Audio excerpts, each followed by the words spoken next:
Yes, I am back with another update on the Dogma drama situation, much to the dismay of the We Are Dogma Reddit page. Hi guys. For anyone who needs a quick recap, Dogma were a band that seemingly came out of nowhere, all-female band dressed as slutty nuns, billing themselves as being about female empowerment and sexuality. And what would you know, the whole thing ended up turning out to be a concocted scheme meant to exploit women put together by a hairy man. Because as it turns out, when women talk about empowerment, it usually does not include songs about fucking corn. Three of the members suddenly quit the band, revealing that they were being exploited by the manager who was the mastermind behind the whole project. So on this week's episode of the Dogma drama, it turns out their Australian tour has just been cancelled. This is an official post from the concert promoters saying, "Dear Dogma fans, due to the current situation unfolding, we are postponing the Australian shows for now. We only want to promote the band that we and you thought we were getting. We will do all we can to make this happen, but this will take a little time. Please hold onto your ticket for now while we try and sort this for you. If we cannot make this happen, refunds will be processed, but we need your support to make this happen. A big way of showing your support is holding onto your ticket, which will allow us to navigate this to a positive outcome where you, the fans, get what you paid for. Much respect, Hardline Media." And what an awkward situation to be in. I don't know anything about this production company. Maybe they're really respectable, maybe they're not. But how much does that suck to have booked this tour and then all of a sudden, oh shit, them mentioning here, we only want to promote the band that we and you thought we were getting. That tells me that these are probably good people. Because I'd assume one that only cares about business just wouldn't have said anything at all. Another update that I found very funny was on Dogma's official Instagram page. Their latest post, which to be fair, is not from them. Take a look at this totally legit, totally sincere ad for the band. Hey friends, I have to show you something amazing. Here's a little peek from my recent shoot with the one and only Dogma. This was for the 35th anniversary issue of Highwire Days magazine. Now, if you follow the band, you know there's been some controversy lately. And if you follow me, you know I'm all about supporting female musicians. So I just want to be clear. I fully support all the members of Dogma, both present and past. Their talent is absolutely undeniable. This whole shoot was about capturing their strength. Honestly, the energy on set was incredible. We got so many amazing shots. Just look at this power. Bringing their unique artistic vision to life, every pose tells a story. Fierce, beautiful, and unapologetic. This is what strength looks like. I am so proud of how these turned out. Seriously, just iconic. You have to see the full spread. The issue will be out in the SoCal area November 15th. Or you can order it online at Highwire Days. Calm. Go check it out. You won't regret it. Bruh, come on. Hey friends. Totally legit, not AI in any way. What are we gonna say about the controversy? We'd support everyone. Yay. Like I said, to be fair, this is not directly from Dogma Official. They are just part of the contributors of it. This comes from a Jack Liu, who I guess is a photographer for bands. Here's the post. Hey friends, I have to show you something amazing. Now, something very interesting to notice is that Jack Liu appears to be a man. Why is this AI voice a woman? It's for the other things too. He seems to do it for all. Okay, listen up. I've got a major show alert for you.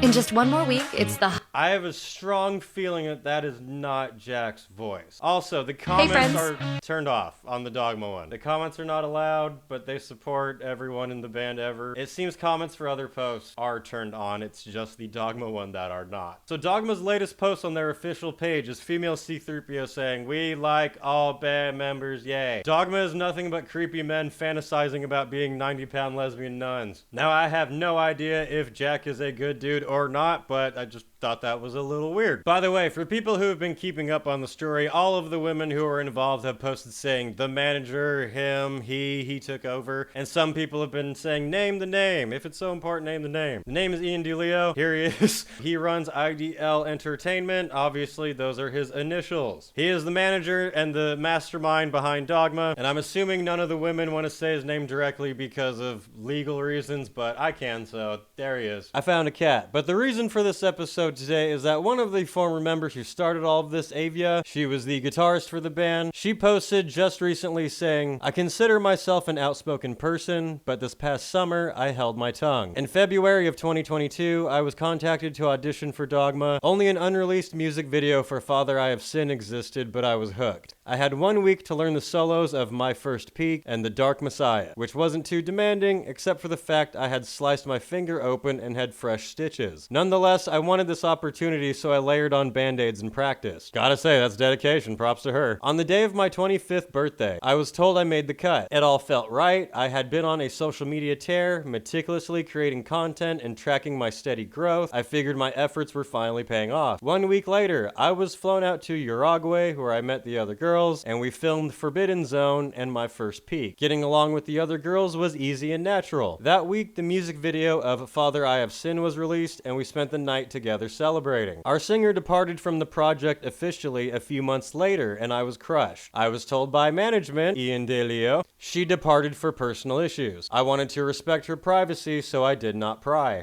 You wanna get down? Okay, you wanna get down. A few months later, the album was finished and I set out to work learning the parts. Meanwhile, the contract was finally sent to me. I discussed the pay with friends. For an unknown metal band without a finished album released, it was a little low. That little low was $100 per show, by the way. The contract stated I needed management's permission to quit. Read that part again. The contract stated I needed my boss's permission to quit. A band. As I kept saying for the other videos on this, female empowerment. You're not allowed to leave the band or you have to dress as a slutty nun unless the man gives you permission. But she said the contract stated I needed management's permission to quit. I amended this part. In September 2023, I went down to Argentina to film Carnal Liberation and Made Her Mine. This time with a completely new lineup. To my knowledge, the other girls had left due to life changes. All of them. All of them just happened to leave at the same time for life changes. That's not a diss on her, I'm just commenting. Over the last year and a half, I had regular communication with management and I thought we were friends. Looking back, it was all a ruse. Put on a good face to keep the one remaining member while focusing on replacing everyone else. In November 2023, the album was released and now the only thing left was to go on tour, which I wanted more than anything. She continues, I got my wish in June 2024, Dogma's first tour.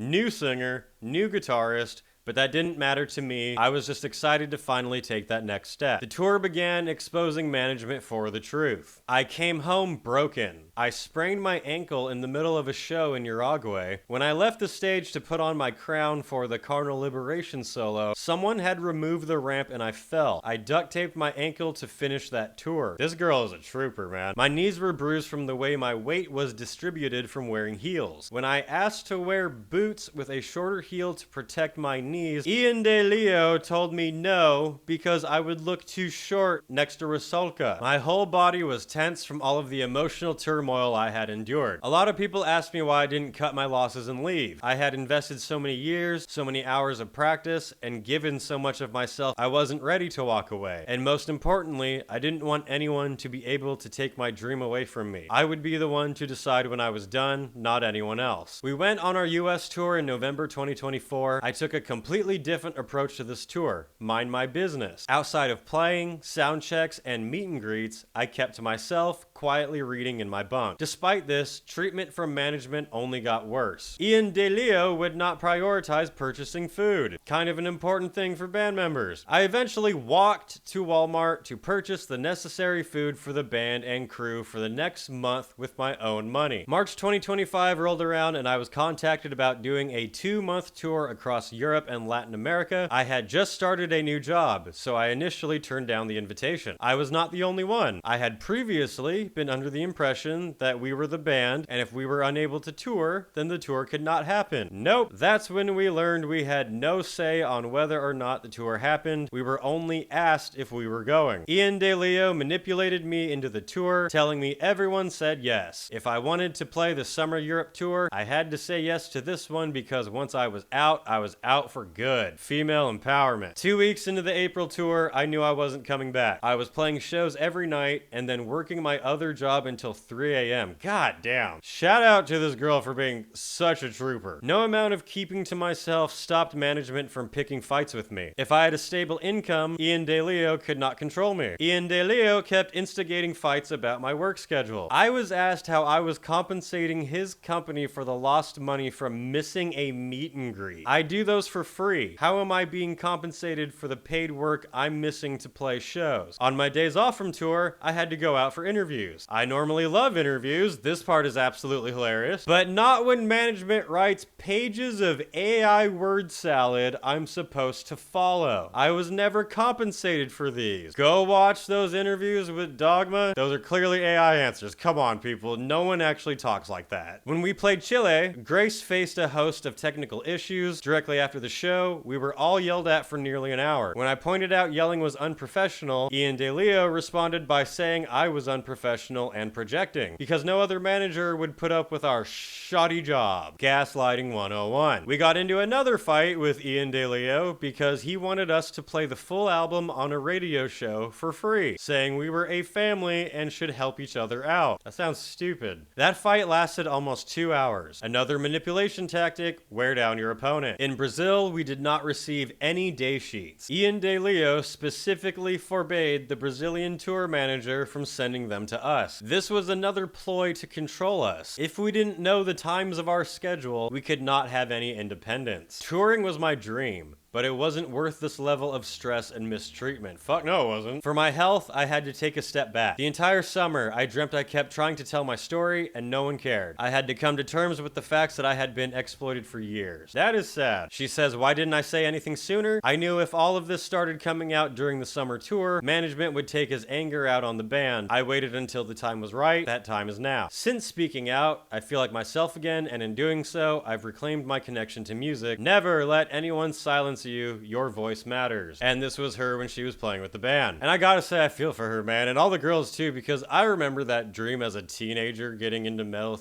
dreaming about going on tour of the world in a big band. Something like that's presented to you and you can't believe it. And then when it comes from a manipulative asshole who just rips that away from you, it can really damage your own feelings of self-worth, even though it shouldn't, especially when it turns out that you were not the only person to be going through this. And all this exploitation was concocted by Ian De Dickhead. But what do you guys think of this update on the Dogma drama? Is it not hilarious that interview questions were AI generated? Look through everything they've ever posted. It's so clearly stupid AI. And if you would like to, I recommend supporting the girls in their individual project. They're all on social media and we're doing stuff before Dogma. So what's gonna happen next in the Dogma drama? Find out next week on Springer. For more from me, check out my band Dark Insanity. You can find our debut EP, Rabid Psychosis, available now on all streaming platforms. We've got Why It's Metal and Dark Insanity merch available now in my shop. We've also got hoodies, hats, buttons, stickers. We even have Dark Insanity weed bags. Link is in the description of this video. Anyway, that's it for now, and I'll see you in the next video.